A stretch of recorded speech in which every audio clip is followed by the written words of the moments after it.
Graffiti is not often associated with upmarket galleries like this one. Denounced and dismissed by art critics, graffiti art has for a long time been kept in the shadows of mainstream art. But now, here in Singapore, it's taking centre stage on the contemporary art scene. The acceptance of graffiti as an art hasn't happened overnight. Very few people know that graffiti art has been around since the 1970s. And not on the streets either. Masters in the field have been creating genuine productions on canvas in their studios for decades. This exhibit isn't only about showcasing talent, it's also a demonstration of just how much technique goes into creating this type of art. The graffiti is a different way of working with legality on time. It's not made by vandal. I'm completely against the street art, against the vandal who splash on the walls and destroy the official monument. I'm for this art which is inside art. They work in studios, they work with sketch, they have the time and the legality. There are more than 100 artworks here by graffitists from all over the world. It can take the artist months to produce just an initial sketch of graffiti art. The process usually starts with pencil and paper before graduating to the spray can and canvas. There's more to this art than meets the eye.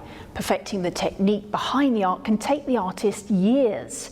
Getting the spray can to do what you need it to do. And over the years, it's evolved. In the 1970s, only 5 or 6 colours were available to the graffitists. But now, there are over 1,000.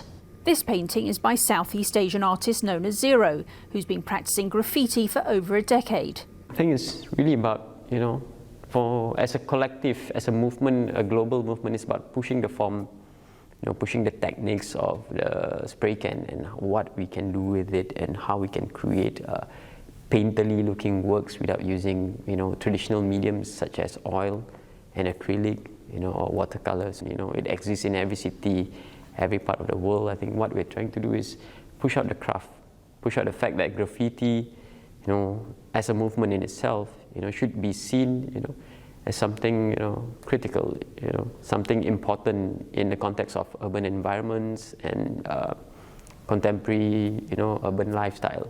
Beyond technique, many of the pictures here convey messages about the society and the world we live in. And while it's a niche market, vintage graffiti art can fetch sums in the hundreds of thousands. And as it becomes increasingly appreciated, so too does the potential for growth. I think, in fact, maybe in 2 or 3, 5 years, it will be very, very difficult to buy these paintings because their price will be completely incredible. It increases 100% each year.